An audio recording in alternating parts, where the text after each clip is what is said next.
Hi, can you give me advice? I'm a new Muslim, but I can't seem to pray 5 times a day. It's because it's been a year now, but does God really even care if I pray 5 times as long as I'm doing good, right? Two things here. There are actually 2 statements which are 2 different problems in the question. The first problem is, Bismillah wa salatu wa salam ala Rasulillah. The first problem is, I can't pray 5 times a day.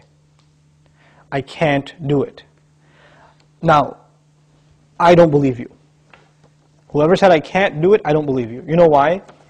Because I believe Allah. And now I didn't say I believe in Allah. I said I believe Allah. There's a difference, right? I believe in Allah means I believe Allah exists. I believe in Him.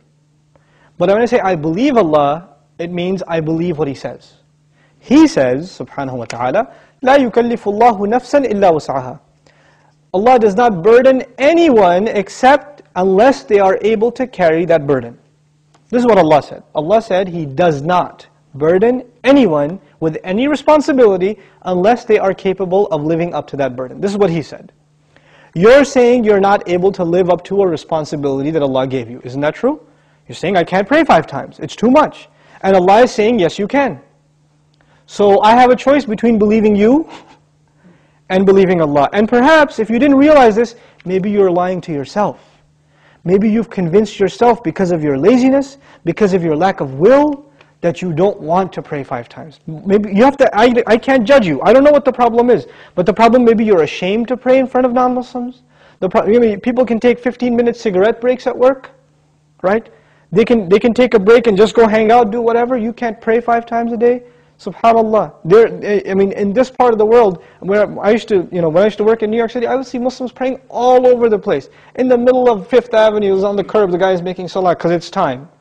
Or in the university, you open the copy machine room and the library, and there's like 3 guys praying right there, making salah. Muslims will pray. If there's time, we're going to pray. That's it. We're going to pray.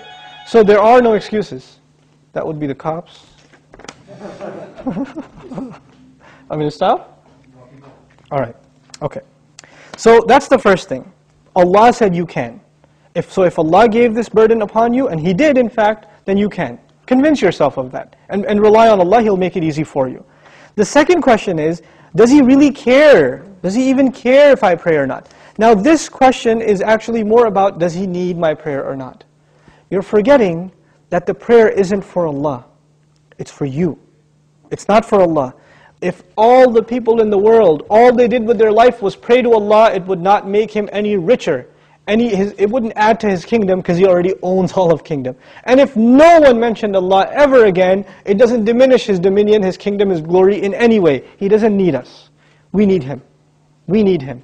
So the question is, do you feel like you need to pray?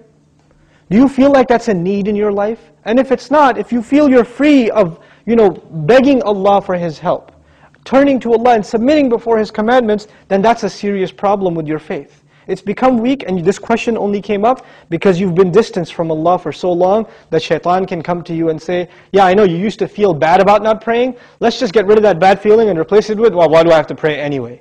That's the next phase of that disease. The first part was at least it was diagnosed, but at least you had some bad feeling. Guilt was still there. That's a gift from Allah. When that guilt even goes away and you say, Allah doesn't need my prayer, it's all good. So long as I'm doing good. And that's the last part I want to talk about, this so long as I'm doing good part. Who defines what's good?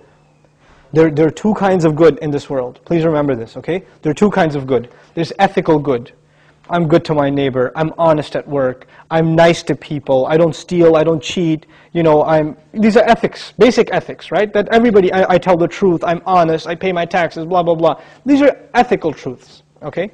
And I'm honest in business. Then there are religious goods. I go to Hajj. I give zakat.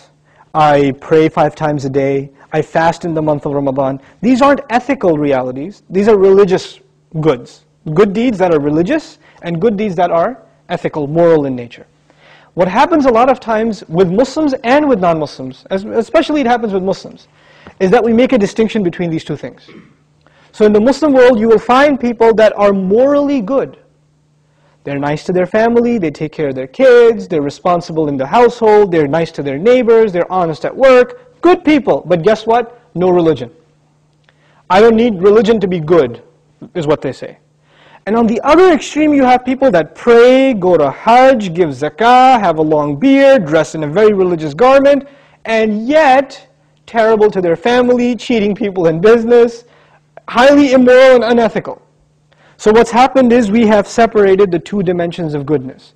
Moral goodness, ethical goodness, and religious goodness. What Allah does in the Qur'an is fuses them together in the ayah, this one ayah, it's called Ayatul Bir, the ayah of goodness. What does it mean to be good? If you study that ayah, it is a combination of two things. It's a combination of ethical principles like fulfilling your promises, being patient, perseverant, and also religious goodness, establishing the prayer, giving the zakah, right? So it's a combination of both of those things in one place. So if you think you are in a position to define what good is, most likely you're sticking to moral goodness. And you're undermining religious goodness, like the rituals that Allah taught us. But what Allah wants is for us to have both at the same time. This is when a person is truly good. Otherwise, you're not really good. You have defined goodness for yourself and you have rejected Allah's definition of it. But we turn to Allah for guidance because we can't define things for ourselves. We want Him to define them for us. Inshallah ta'ala.